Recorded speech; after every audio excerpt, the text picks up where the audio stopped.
Mi nombre es Daniela Mendoza Saucedo. Mi matrícula es 2819067 y estoy presentando la materia en línea del mundo contemporáneo desde el campus San Luis Potosí de Universidad Tec Milenio. Ahora les voy a hablar un poco sobre la Guerra Fría. La Guerra Fría fue un enfrentamiento político, económico, social, militar, informativo, científico y deportivo, iniciado al finalizar la Segunda Guerra Mundial entre el llamado Bloque Occidental, liderado por Estados Unidos, y el Bloque del Este, liderado por la Unión Soviética. Para comprender más sobre la Guerra Fría les voy a narrar lo siguiente. Al finalizar la Segunda Guerra Mundial, las naciones vencedoras firmaron los Acuerdos de Yalta y se repartieron a Europa. De esta manera, el mapa europeo se vio modificado y se diferenciaron entonces en tres espacios políticos: la Europa occidental capitalista, la Europa oriental socialista y algunos países neutrales.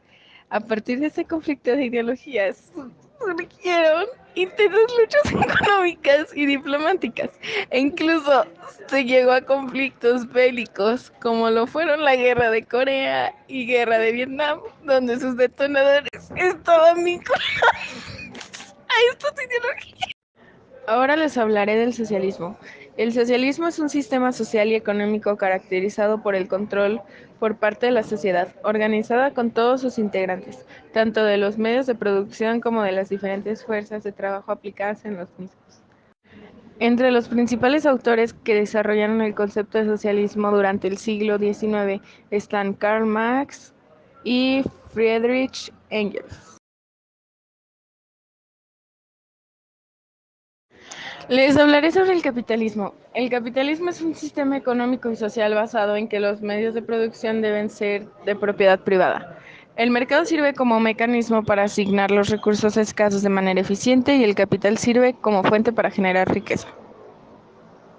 Si bien el capitalismo no encuentra su fundador en un pensador, sino en las relaciones productivas de la sociedad, la obra La riqueza de las naciones concedió a Adam Smith el título de fundador intelectual del capitalismo. Soy Daniela Mendoza y voy a hacerle una entrevista al profesor Cándido Aguilar de Universidad Tecmilenio. Y las preguntas son: ¿qué países fueron los líderes mundiales durante este periodo? Los países líderes mundiales fueron Estados Unidos y lo que antiguamente se llamaba Unión Soviética, Unión de Repúblicas Soviéticas Socialistas, la URSS, actualmente Rusia. Fueron los dos principales contendientes. ¿Por qué pasaron de ser aliados en las dos guerras mundiales a ser enemigos?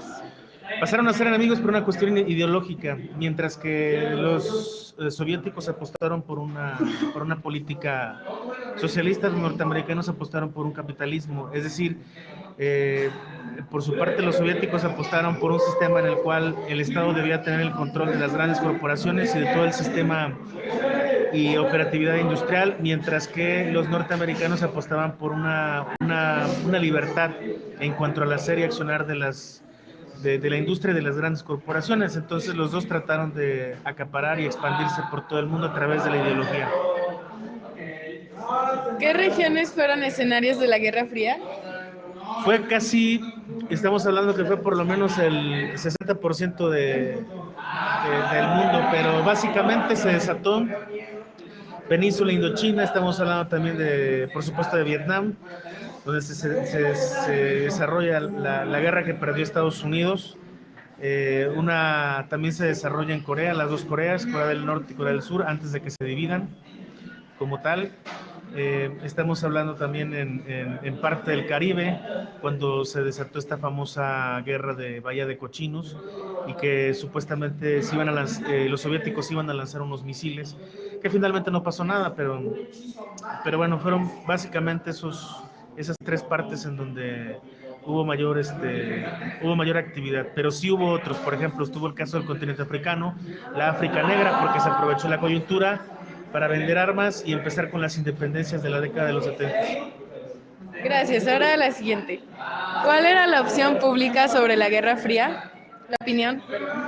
La opinión pública sobre la Guerra Fría depende a dónde a qué lado te quieras ir, pero la opinión En pública, México.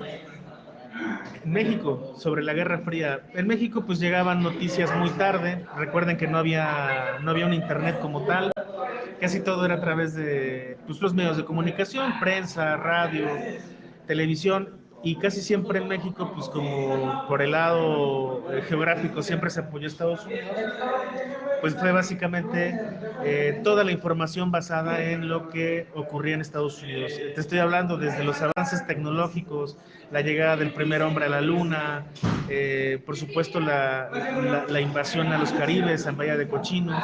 Entonces hay una apuesta más por los norteamericanos, por una cuestión geográfica y una cuestión diplomática también.